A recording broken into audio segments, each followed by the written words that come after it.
আজকে বাড়িতে জ্বালিয়েছিলাম ২১টা প্রদীপ আর সঙ্গে জ্বালিয়েছিলাম জমের প্রদীপ। তো আজকে না কালী পুজোর দিন আমি বাড়িতে করেছিলাম ছোট্ট করে একটু লক্ষ্মী গণেশের পুজো। আর এখানে দেখো মায়ের সামনে কিন্তু সবকটা প্রদীপ জ্বালিয়ে তারপর কিন্তু মায়ের একটু আরতি করে নিয়েছিলাম। তো আরতি করা হয়ে গেলে তারপর এক একটা করে প্রদীপ আমার ঘরের চারিদিকে সব জায়গায় কিন্তু আলো করে সাজিয়ে দিলাম। তো দেখতেই পাচ্ছ চারিদিকে বেশ সুন্দর কিন্তু আলোয় আলোকিত হয়েছে। আর এখানে যেহেতু লাইট জ্বলছে সেজন্য অতটা ভালো কিন্তু বোঝা যাচ্ছে না। তো এই কয়েকদিন ধরে না আমি প্রতিদিনই প্রদীপ জ্বালছি। যেমন ধনতেরাসের দিন জ্বালিয়েছিলাম ১৩টা প্রদীপ, আর তারপর ভূত চতুর্দশীর দিন জ্বালিয়েছিলাম ১৪টা প্রদীপ, আর আজকে জ্বালাচ্ছি ২১টা প্রদীপ। তো এর মাঝে না টুক করে একটু রেডি হয়ে নিয়েছি।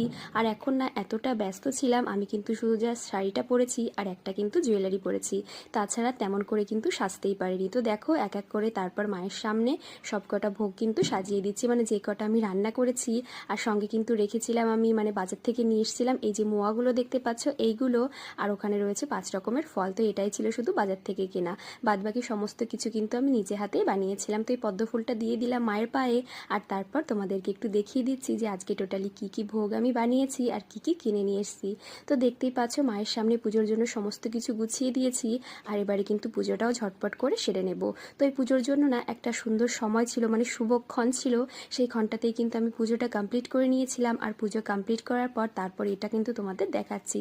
তো দেখতেই পাচ্ছ পুজো আমার হয়ে গিয়েছে, আর এবার দরজাটা বন্ধ করে একটু বাইরে যাব।